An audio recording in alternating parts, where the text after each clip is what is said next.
What would I tell my 40-year-old self? I'm 70 now, as of last week or so. And if I could sit down with my 40-year-old self, there are a few things I would not bother trying to explain. I just look him in the eye and say this. The first thing I'd tell him is something I didn't understand at 40. I didn't understand compounding interest. Yes, you heard me right. Compounding interest. Interest compounds. Not really. I didn't understand the potential of the way I should have.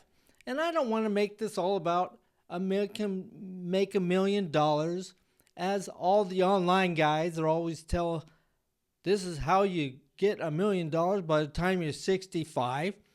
And I wouldn't be there anywhere, but I would be a lot closer than I am if I had time to think of this when I was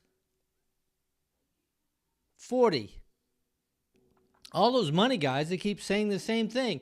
Start early, put in a little, do it every month, and stay with it. Yes, I heard it. But saving a little, what difference does it make? Because what was a little to them was different than a little to me.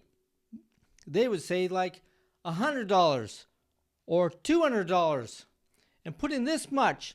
And then by the time you're 65, you'll have $1 million. Well, hooray, I'd like to be able to do that.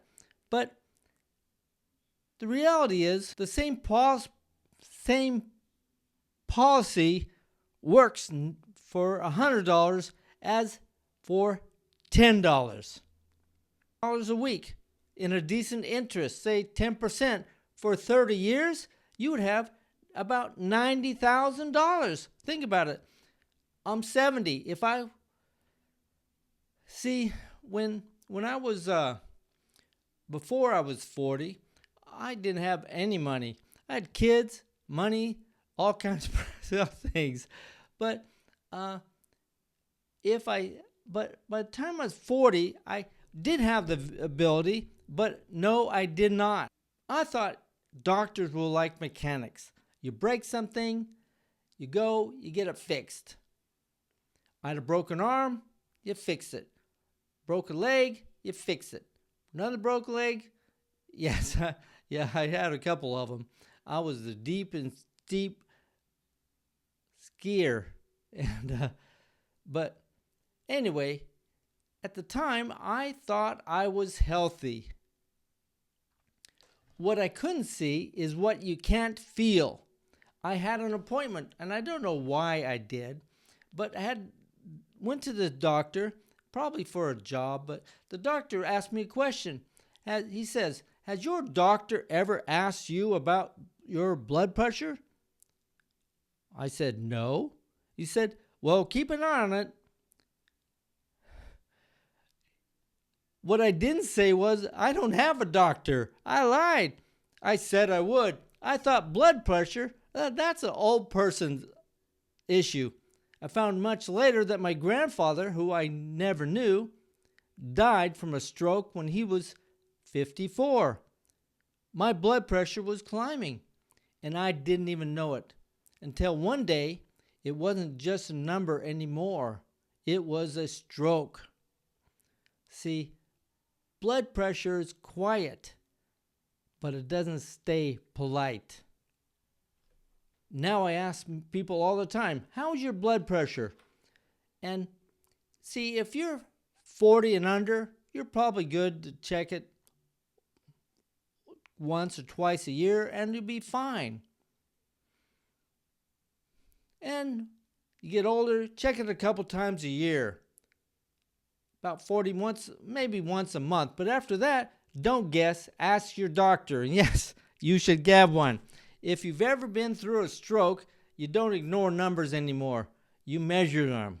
I remember one time, my son, who was about 4 years old, and his brothers and I were going camping and up in the Mayota Mountains, and he wanted to go too. I told him no. I was thinking the drive, the cold, the risk, and he looked at me and said, please, Dad, I'm big. I can do stuff. Let me come.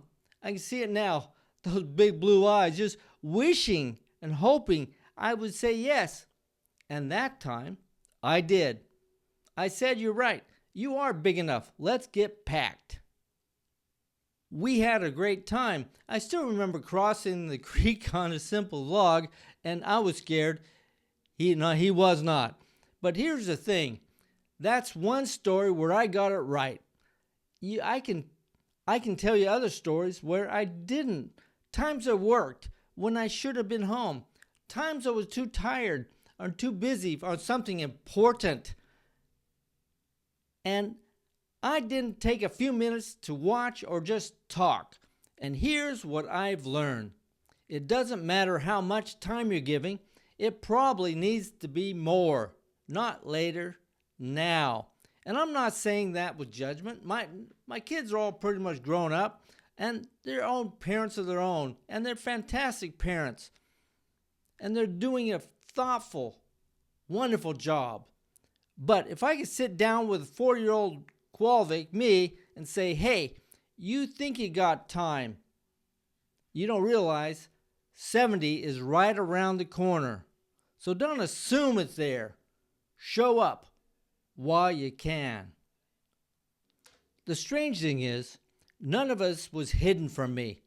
Compounding interest, compounding my health, compounding time with my family, it was all right there. I thought I had more time. Time compounds also. And one day you wake up and you realize you're not exactly where you want to be. So if you're watching this, just start. Keep showing up. Now, I've shared what I'd tell my 40-year-old self, but I'm curious, what would you tell yours? Put it in the comments right below. I read every one.